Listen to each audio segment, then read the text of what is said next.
నిన్నానెడు నిరంతరం మారని దేవా,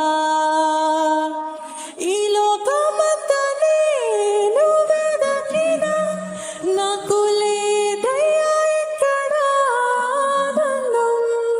నీ సన్నిధిలో ఒక్క క్షణం గడిపినా నా హృదయం పొంగెను. ఈ లోకమంతా నేను వెదకినా నాకు లేదయ్యా ఎక్కడ ఆనందం. నీ సన్నిధిలో ఒక్క క్షణం గడిపినా నా హృదయం పొంగెను.